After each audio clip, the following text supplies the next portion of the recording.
Yani, you are supposed to be a man of regular and good standing and married.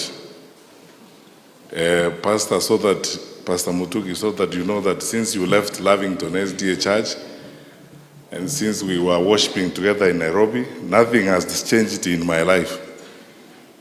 Mama bado ako hapo, angekuwa na mimi hapa, it's just that I was looking for votes here, so she couldn't come to loiter around with me in the streets of Meru.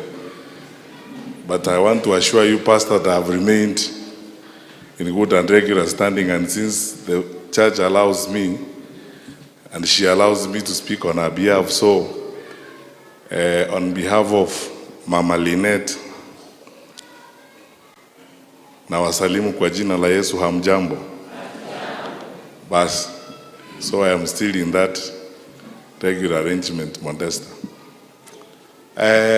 Fellow Adventists, I think when we come to church and we speak about our roles and the things we do, it doesn't mean by any stretch of imagination kwamba sisi ni watakatifu sana, ama we are so holy, we are better than other people, and so on. We are walking the journey of this life with challenges that everyone is facing as we are facing them. I am so happy to be here and to worship with my fellow Christians and Adventists. Tomorrow, Peter is taking me to his church. Since I brought him to my church today, so tomorrow he will take me to his church, so that I go to worship there also, to see how the Methodist service is conducted. There's nothing better you can do with your life than to serve the Lord. So I would like to commit, and I always say heaven is better than State House. I would rather focus on my heavenward journey. And as you said, Pastor, the leaders of the choirs who are here, see me after this. We have a conversation to have, because I believe as long as you are alive, you must serve the Lord.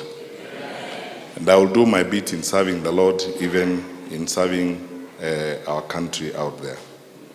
I thank all my brothers and sisters here in Meru, those of you who have hosted us here for the last 2 days, and all of you wonderful Christians of this church who have received us.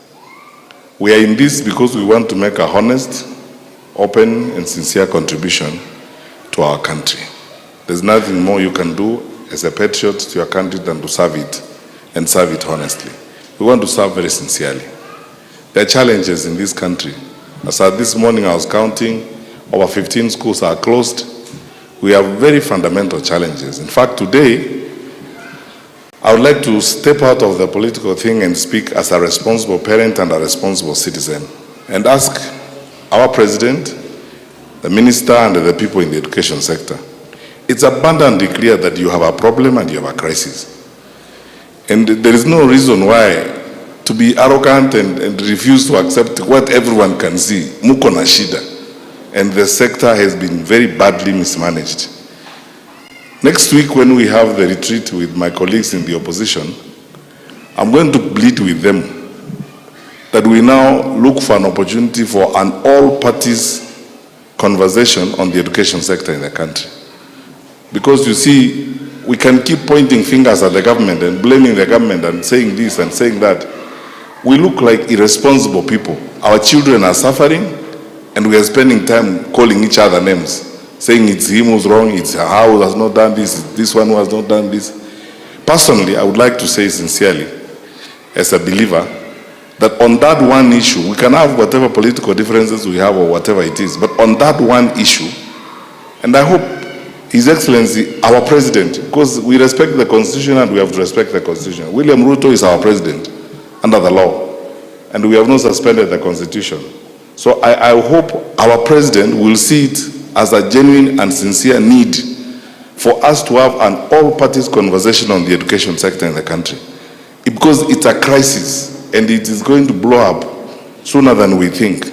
Because when you see the number of kids we are losing in school, 21 burning to ashes, 16 dead, and as my brother says, principals are not able to run schools, they have no money, and the cost is going through the roof, 110,000. We look at those fee schedules, I look at them, I have relatives, we are educating people. I don't think there's anybody here who's not educating a child, even if they are not yours biologically. We're educating a lot of people, relatives and so on.